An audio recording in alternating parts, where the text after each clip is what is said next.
Good day, everyone. My name is Joanne A. Abad. I'm a DHM student, and I am from Quezon Province.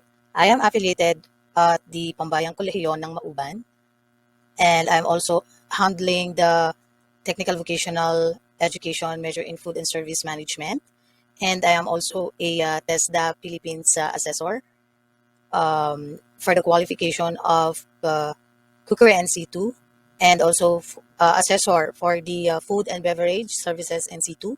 And I'm also a national TVET trainer for the qualification of Cookery NC2, FBS NC2, and BPP, or the Bread and Pastry Production NC2. I am about to discuss the wages, and the highlights of my presentation is about the wages versus salary, and the well-known theories on wages, definitions of wages by law, the Philippine minimum wages. So let us start now. Wages versus salary. The term salary and wages are often confused by many people, and it is used interchangeably. But the truth is that both these terms different from each other and hold different meanings. Because salary is a fixed amount paid by the or transferred to the employees at irregular intervals for their performance and productivity.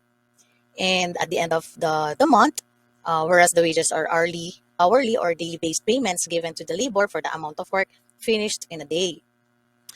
And the main difference between the salary and wages lies in the fact that the salary is fixed. Example is it is predetermined and agreed between the employer and the employee, while wages are not fixed because it varies depending on the performance of the labor. And the salaried persons are generally said to be doing the white collar office jobs. So this implies that an individual is well educated, skilled, and is employed with some firm, and he or she holds a good position in the society. While however, the wage is termed as a compensation that is given on the basis of the amount of work done and the hours spent in doing that. So wages are variable and do vary with day-to-day functioning of an individual. This is given to the laborers who are engaged in manufacturing processes and get compensation on a daily basis. Labor is paid on the basis of hours, and in order to increase the pay, extra hours have to be devoted to fetch more. So the individual is paid for his presence, not for his absence. For example, in case a person or the person who does not come for the work, he will not be paid for that day.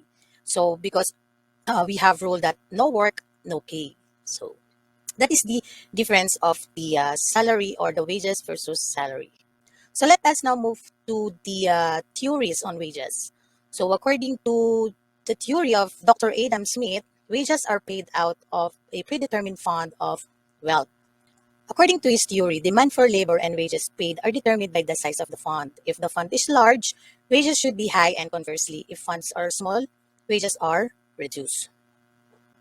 And according to the theory of David Ricardo, so he called the iron law of wages. The subsistence wages refers to minimum wage. According to his theory, laborers are paid to enable them to subsist and perpetuate the race without increase or diminution. So if workers are paid more than the subsistence wage, their number would grow, and as the result, wages will come down to subsistence level. Another theory by Francis A. Walker, and according to his theory, labor is the most residual claimant, and this theory does not explain how trade unions are able to increase wages. And it does not consider the role of labor in productivity since it is designated as the residual claimant.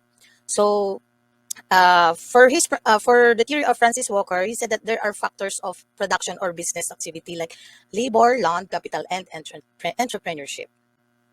Another theory of Karl Marx, on his theory, labor is an article of commerce which could be purchased on payment of subsistence price. According to him, price of any product is determined by the spent labor time to produce the said product. The labor is not paid in proportion to time spent at work, but less of the surplus went over to be used for paying other expenses. And according to theory of Phillips, Henry Wicksteed, and John Bates Clark, wages are based on the entrepreneur's estimate of the value that would be likely to be produced by the last or marginal worker. And it assumes that wages depend on the demand and supply of labor. Workers are paid equivalently to their economic worth. At the end, employers has a larger share in the profit and does not have to pay non-marginal workers. And another theory by John Davidson, so wages are determined by the relative bargaining power of workers or trade unions and employers. According to John, the strength of a trade union determines its bargaining power to affect wages, fringe benefits, job differentials, and individual differences. This theory argues that no one factor or a single combination of factors determines wages and that no one rate of pay necessarily prevails. So let us now go to the wages in the Philippines. The wages as defined by the law, according to the Article 97, wage paid to any employee shall mean the remuneration or earnings, however designated, capable of being expressed in terms of money, whether fixed or ascertained on a time, task, piece, or commission basis, or other method of calculating the same which is payable by an employer to an employee under a written or unwritten contract of employment for work done or to be done, or for service rendered or to be rendered, and includes the fair and reasonable value as determined by the Secretary of Labor and Employment of board, lodging, and other facilities customarily furnished by the employer to the employee. And fair and reasonable value shall not include any profit from the employer to any person affiliated with the employer. A fair day's wage is a fair day's labor. So in this, a governing relation between labor and capital and remains a basic factor in determining employees' wages. So there's a equal pay for equal work. So with this, persons who work with the substantially equal qualifications, skills, effort, and responsibility under similar conditions should be paid similar salaries. So that's why they called it equal pay for equal work. And according to the implementing rules of Book 3, Rule 7A, facilities shall include articles or services for the benefit of the employee or his family, but shall not include tools of the trade or articles or services or service primarily for the benefit of the employer or necessary to the conduct of the employer's business. As stated in Mabesa versus NLRC, the employer simply cannot deduct the value from the employee's wages without satisfying the following. So these are the following. A is proof that such facilities are customarily furnished by the trade. Letter B or another one is the provision of deductible facilities is voluntarily accepted uh, in writing by the employee, and the facilities are charged at fair and reasonable value. And according to the Article 98, so the application of the title, so this is from the I think chapter 3 or chapter 2.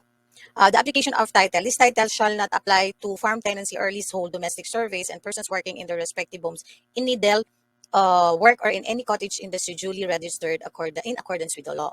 So with this, the intention of this article is to exclude the small businesses that cannot afford to pay the wages rates set by law. So this the article title 2 chapter 1 article 97 to chapter 5 article 127. So the small businesses are not included or excluded from this because of the businesses or the small businesses who cannot afford to pay the wages for his employee, which is set by the law. And according to the Article 99, so this is the regional minimum wages. So the minimum wage rates for agricultural and non-agricultural employees and workers in each and every region of the country shall be those prescribed by the regional tripartite wages and productivity boards. So, in the minimum wage means that the lowest wage rate fixed by the law that an employer can pay his employees. Paying less than the minimum wage is illegal. So, the employer must and should pay the minimum wage, which is set by the law. So, employer must follow the rules. And this is the form of payment. I mean, the payment of wages. So, according to the Article 102 Forms of Payment, no employer shall pay the wages of an employee by means of promissory notes. So, yan, vouchers, coupons, tokens, tickets, cheats, or any kind or any object other than legal tender. So, even when expressly requested by the employee. So, payment of wages by check or money order shall be allowed when such manner of payment is customary on the date of effectivity of this code, or is necessary because of the special circumstances as specified in appropriate regulations to be issued by the Secretary of Labor and Employment, or as stipulated in a collective bargaining agreement. So it should be the payment or the forms of payment are in cash. Yan. According to Rule 8, Section 2, payment by check. So, the payment of wages by bank checks, postal checks, or money orders is allowed where such manner of wage payment is customary on the date of the effectivity of the code, where it is stipulated in collective agreements, or where all of the following conditions are met. So, there is a bank or other facilities for encashment within a radius of 1 kilometer from the workplace. Second is the employer or any of his agents or representatives does not receive any pecuniary benefit directly or indirectly from the agreement. Third is the employees are given reasonable time during banking hours to withdraw their wages from the bank, which time shall be considered as compensable hours work if done during working hours. And fourth, the payment by check is with the written consent of the employees concerned if there is no collective agreement authorizing the payment of wages by the bank checks. Another article, 103, time of payment. Wages shall be paid at least once every 2 weeks or twice a month at intervals not exceeding 16 days. If on account of force majeure or circumstances beyond the employer's control, payment of wages or on or within the time herein provide cannot be made. The employer shall pay the wages immediately after such force majeure or circumstances have ceased. No employer shall make payment with less frequency than once a month. So it should be 1530. So we have the rule 2 of the new minimum wage rate. According to section 4, the basis of minimum wage rates prescribed under this order shall be for the normal working hours, which shall not exceed 8 hours of a work day. So yeah, 8 hours work a day only. So if it exceeds, so the overtime pay will apply.